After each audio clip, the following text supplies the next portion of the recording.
आता आपल्या आवडत्या मालिकेचे संपूर्ण भाग मालिका प्रसारित झाल्यानंतर लगेचच पाहू शकता फक्त सन नेक्स्ट वर. भारतातील प्रेक्षकांसाठी मोफत सेवा. पण आई होणं इतकं सोपं नव्हतं. बाळांना जन्म देणं, त्यांना वाढवणं, लहानाचं मोठं करणं, त्यांची दुकडी कुकडी काढणं. मंदार, अविनाश, ऋषी या तिघांना एकटीनं मोठं केलं मी, एकटीनं वाढवलं. तुमच्या काशी दादांची सोबत मला कधीच नव्हती. त्या गुरुनाथच्या नादाला लागून त्या स्मगलिंगच्या व्यवसायात गेले. हजारदा त्यांना ओरडून सांगितलं की या चुकीच्या मार्गाने आलेला पैसा आपल्याला नको आहे, पण त्यांनी एक ऐकलं नाही माझं. पैशाच्या मागे धावले, मी आपल्यांपासून दूर गेले. 3 मुलांनंतर मग नली झाली. सगळे तिच्या जीवावर उठले होते. मी जपलं तिला, मी वाढवलं. तिच्या आजारपणात रात्रीचा दिवस केला. तिला जेव्हा गावातले तिकळे म्हणून हिणवायचं ना, तेव्हा तिथल्या तिथं सगळ्यांची तोंड बंद केली आहेत मी. बायको म्हणून, आई म्हणून मी माझी सगळी कर्तव्य केली. जे भोग होते ते भोगले. पण होता माझीच मुलं माझा रागराग करतात,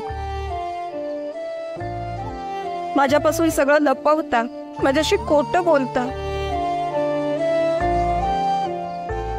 तेव्हा मला किती वाईट वाटत असेल याचा विचार केला.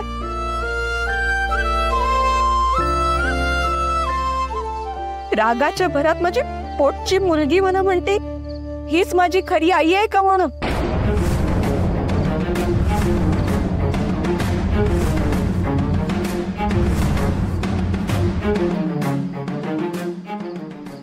ती यातना होत असते मला. पण काय करणार, मुलं आईला सोडू शकतात, आई मुलांना कसं सोडली.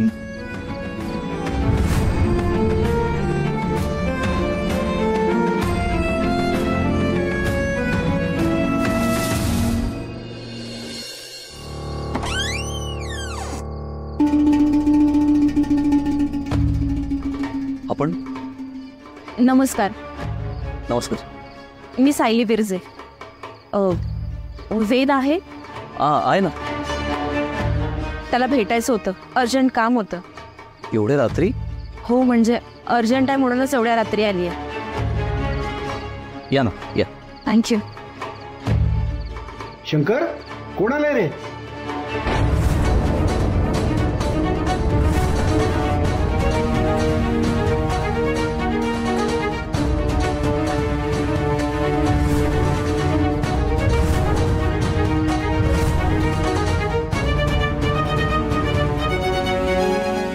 इतक्या रात्री काय काम काढलं मास्तरेन बाई? बघ ना, केवढी रात्र झालीये. आईसाहेब, तेवढं महत्वाचं काम होतं म्हणूनच आली आहे. काय काम होतं? वेद आला होता घरी.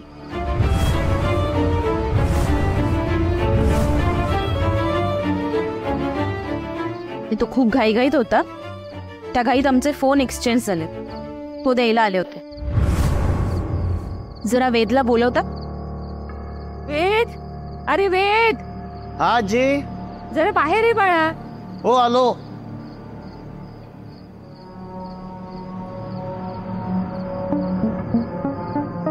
अरे सायली मॅडम.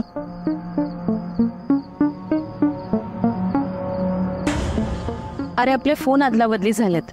हो, माझ्या आत्ताच लक्षात आलं ते. आण आण, लवकर आण फोन. हो, आलोच.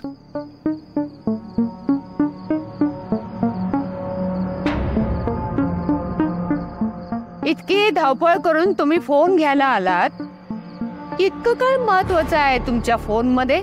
तेवढ्या महत्वाच्या गोष्टी आहेत फोन मध्ये म्हणूनच आली आहे. हल्ली ना माणसांचं पानच हलत नाही मोबाईल शिवाय. म्हणजे राक्षसाचा जीव जसा त्या पिंजऱ्यातल्या पोपटात तसा माणसाचा जीव मोबाईल मध्ये. अगदी खरं आहे तुमचं.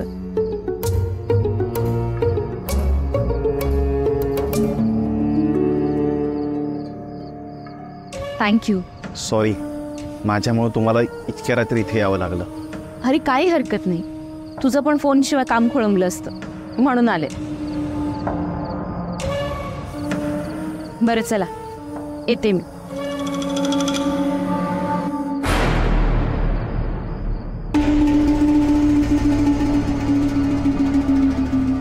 आईसाहेब, आज रणजितजी आले होते. भाडं घेऊन गेले. येते मी.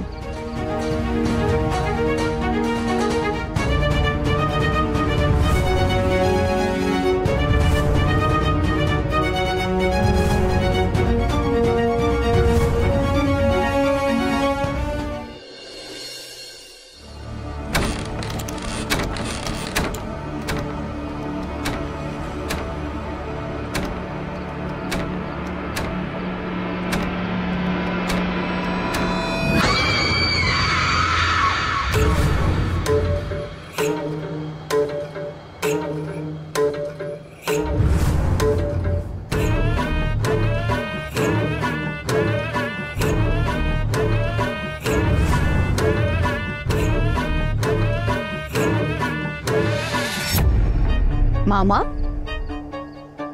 मालकीनबाई, मामा खरं तर तुमच्यासारख्या मूर्ख माणसांची मला खूपच दया येते.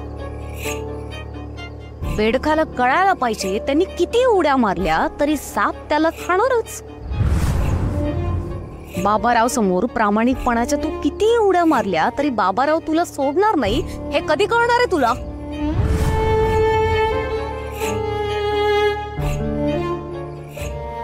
बाबारावचा विश्वासू प्रामाणिक माणूस.